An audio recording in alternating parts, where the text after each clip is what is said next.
2026년 4월 15일 새벽 기도에 오신 여러분을 주님의 이름으로 환영합니다.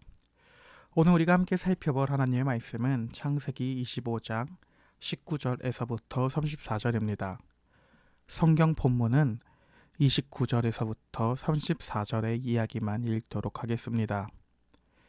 야곱이 죽을 쑤었더니 에서가 들에서 돌아와서 심히 피곤하여 야곱에게 이르되 내가 피곤하니 그 붉은 것을 내가 먹게 하라 한지라. 그러므로 에서의 별명은 에돔이더라. 야곱이 이르되 형의 장자의 명분을 오늘 내게 팔라. 에서가 이르되 내가 죽게 되었으니 이 장자의 명분이 내게 무엇이 유익하리요. 야곱이 이르되 오늘 내게 맹세하라. 에서가 맹세하고 장자의 명분을 야곱에게 판지라. 야곱이 떡과 팥죽을 에서에게 주매 에서가 먹고 마시고 일어나 갔으니 에서가 장자의 명분을 가볍게 어김이었더라. 하나님의 말씀입니다. 이삭을 향한 소개는 아브라함의 아들 이삭이라고 시작이 됩니다. 이는 아브라함의 뒤를 이은 사람이 바로 이삭이라고 하는 것을 다시금 확인하는 것입니다. 하나님께 선택받은 이삭은 40살, 40살에 부두엘의 딸이자 라반의 여동생이었던 리브가와 결혼을 합니다. 그러나 리브가도 이삭의 어머니 사라와 같이 임신을 하지 못했습니다. 이에 이삭은 하나님께 기도를 하였고 하나님이 이 기도를 들어주심으로 리브가가 임신하게 됩니다. 성경에서는 이렇듯 불임에 대한 이야기가 반복돼서 나오기도 합니다. 아브라함의 아내 이삭의 어머니였던 사라도 불임이었고 사무엘의 어머니였던 한나도 임신하지 못했었습니다. 이처럼 성경에서 불임의 이야기가 나오는 것은 생명을 낳지 못하는 것을 보여줍니다. 전적으로 타락한 인간은 스스로 생명을 낳지 못합니다. 따라서 생명이 없는 자에게 하나님의 은혜가 임합니다. 하나님이 주권적으로 개입하셔야지만 죄로 얼룩진 인간들이 생명이 낳을 수 있는 것을 보여주는 것입니다.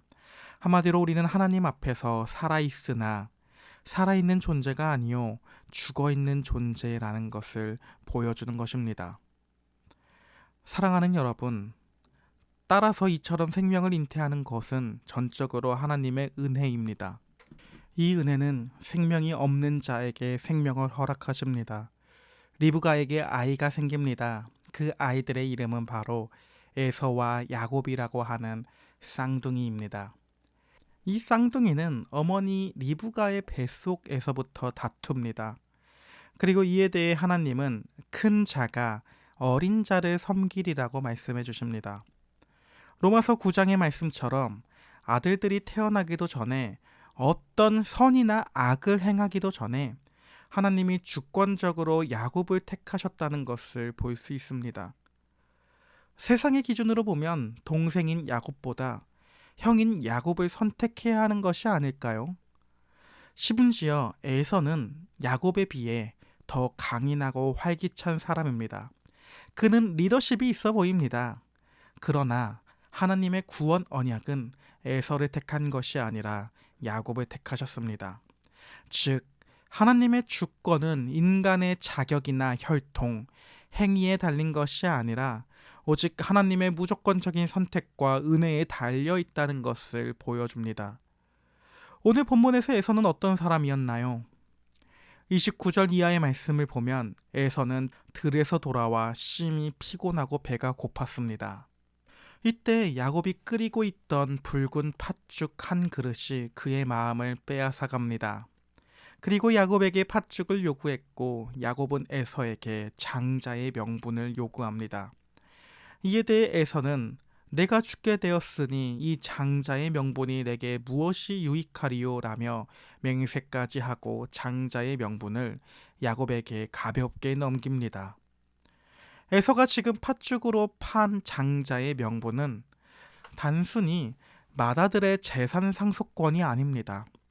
이 장자권은 아브라함과 이삭을 거쳐 내려오는 하나님의 구원 언약을 이어갈 영적인 특권입니다.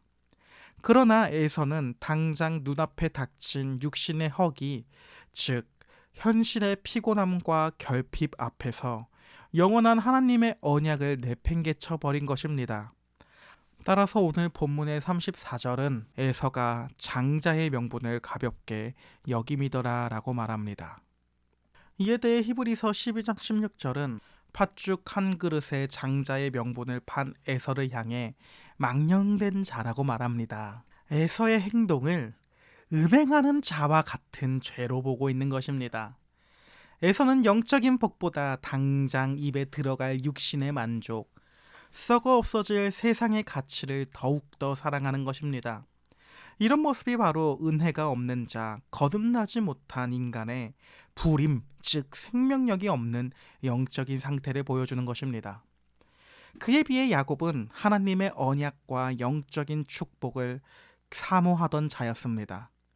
하지만 그가 하나님의 복을 얻기 위해 선택한 방식은 하나님의 은혜를 잠잠히 기다리고 신뢰하는 것이 아니라 오히려 형의 굶주림이라는 약점을 교묘하게 파고들어 팥죽으로 거래를 하는 정말로 비열하고 치사한 육신적인 방법입니다. 여기서 우리는 하나님의 은혜를 발견해야 합니다. 하나님께서 야곱을 선택한 것은 야곱이 에서보다 도덕적으로 더 선하거나 더 훌륭해서가 아닙니다. 하나님은 팥죽으로 형을 속이는 야비하고 연약한 사람조차도 기어이 꺾으시고 다듬으셔서 이스라엘이라고 하는 이름으로 바꾸어 가실 것이라고 하는 하나님의 열심을 보여주는 것입니다. 우리에게 있는 구원은 우리의 어떠함이 아니라 하나님의 주권에 우리의 구원의 근거가 달려 있습니다. 즉 오늘 우리가 살아가는 하루 또한 하나님이 우리를 위해 열심을 내어주시는 하루를 우리가 살아가는 것입니다. 오늘 설교를 마치려고 합니다. 사랑하는 여러분, 오늘 하루 우리의 삶에는 어떤 붉은 팥죽이 놓여 있으신가요? 당장 나의 현실이 피곤하고 고단합니다. 따라서 팥죽이라고 하는 세상의 안락함을 얻기 위해 성도로서의 거룩한 직분과 예배의 자리, 기도의 명분을 가볍게 여기고 있지는 않은가요? 우리는 하나님 앞에서 전적으로 타락한 자들입니다. 따라서 우리는 원래 스스로가 생명을 알 수가 없습니다. 스스로의 결단만으로 세상의 유혹을 이길 수 없는 무능력한 자들입니다. 그러니 더더욱더 예수 그리스도를 바라봅시다. 다행히 하나님이 주권적으로 선택한 야곱도 그가 능력이 있어서 선택한 것이 아니라 그저 하나님의 주권으로 연약한 야곱을 부르십니다. 그는 교활합니다. 그러나 그런 야곱을 포기하지 않는 하나님의 은혜가 있습니다. 이러한 은혜를 힘입어 오늘도 예수 그리스도를 바라보며 나아갈 수 있는 오늘 하루가 될 수 있기를 기도하고 소망합니다. 기도하도록 하겠습니다. 하나님 아버지, 스스로 생명을 잉태할 수 없는 죽은 자 같은 우리에게 전적인 은혜로 찾아와 주심에 감사합니다. 당장 눈앞의 피곤함과 배고픔으로 인해 세상의 달콤한 팥죽이 우리 앞에 흔들릴 때마다 우리를 택하신 하나님의 무조건적인 은혜를 기억하게 하시고 연약한 야곱을 다듬어서 이스라엘로 만드신 하나님의 손길에 우리 삶을 의탁하며 나아갈 수 있도록 도와주시옵소서. 따라서 오늘 하루도 우리가 성도라는 정체성을 가지고 하나님 나라라는 영광스러운 명분을 굳게 붙잡고 승리할 수 있는 하루가 될 수 있도록 또한 은혜를 베풀어 주시옵소서. 감사합니다. 예수님의 이름으로 기도합니다. 아멘. 주기도문으로 오늘 새벽 기도를 마치도록 하겠습니다.